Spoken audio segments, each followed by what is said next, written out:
our viewers here in Nigeria and around the world watching the conversation, of course, with crude oil and palm oil. Of course, as we speak, crude palm oil futures settlement for September contract month was $533.75 per metric tons. That's what it is. Crude oil prices this morning, about $82 a barrel, tapering a little bit, a few cents on the market as we speak for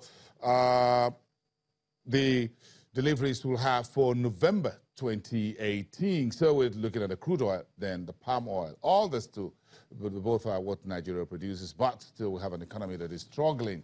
Of course, you saw the numbers last week. The government released, Buhari's administration released its budget 2017 performance, showing it's got 66% in terms of budget delivery. What's the figure for 2016? Maybe something around 50% thereabouts. So, where are we as far as the economy is concerned? Of course, one thing is sure, the economy is struggling. Let's cross over to our Abuja studios where Uche Waleke is sitting there to have this conversation with us. He's a professor of capital markets at the National State University. He's also an economist. Professor Waleke, good morning. It's good to have you. A very simple question. Do you think that this economy is struggling at the moment? Yeah, thank you very much, Boston, for inviting me. Let me start by saying that I think what's important to me is that we have a blueprint, we have a roadmap, and that roadmap is the Economic Recovery and Growth Plan. If you look at the plan, it talks about three broad objectives of not only recovering the growth, but also investing in the people and achieving competitiveness. And if you look at the key priority areas, execution areas, we are talking about sufficiency in energy, improving transport infrastructure, agriculture and food security, and driving industrialization through SMEs. So these are laudable goals. So what is important to me, having said that we already have a blueprint, what's important to me is that we commit to implementing what is already there. And if we worry more about it and worry less about clinging on to power, the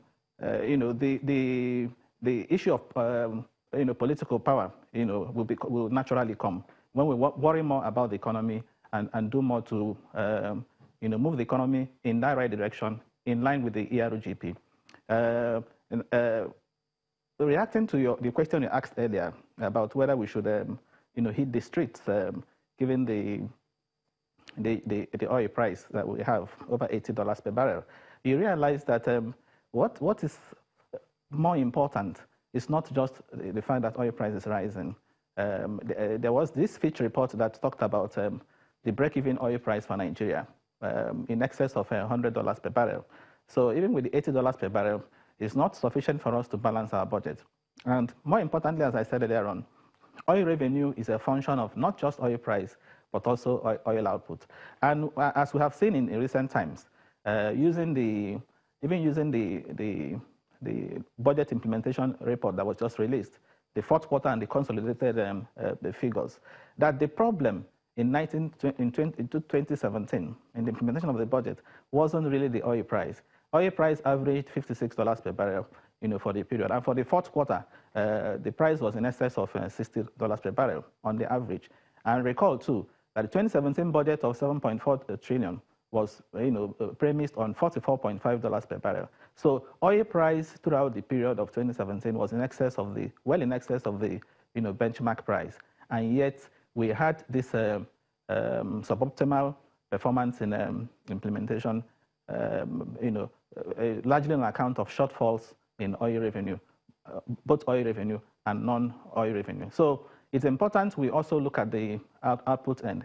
And if you also marry this with the latest GDP report by the National Bureau of Statistics, that talked about the economy, growing at 1.5% at the end of, during the Q2 of 2018. Okay, it was clear there that part of why we had that decline in GDP at the end of Q4 Q4 2017 was 2.11%. By Q1 of 2018, we had it at 1.95%. Further decline to 1.5% was recorded in Q2 of 2018. And those successive declines, if you check that report clearly, if you comb through the report, you discover that part of that has been largely on account of fall in oil output. Oil output fell from about 2 million barrels per day to 1.84 million barrels per day. And that was how we saw that decline. Yeah, of course, aside the decline we saw in the agri sector, dropping to as low as 1.19%. So for me, we should, as I said earlier on, look at that document and see how we can implement what we already put there. Part of the challenge, of course, remains how to even finance it, how to finance the ERGP. Yes, and because our budgets are tied to ERGP, it's also how to finance our budget. And Professor, that financing challenge, was evident in the 2017 budget. Where, Professor, in spite of the fact that... Just a quick one here, and may I respectfully cut in here, and this is just to get the conversation going. If you look at, how do you think this administration is balancing the books at the moment? On one hand, you find this high level of debt. On the other hand, we have revenue via tax at a bit of a sluggish pace. At the same time, we have oil production also a little bit sluggish, even though prices are high.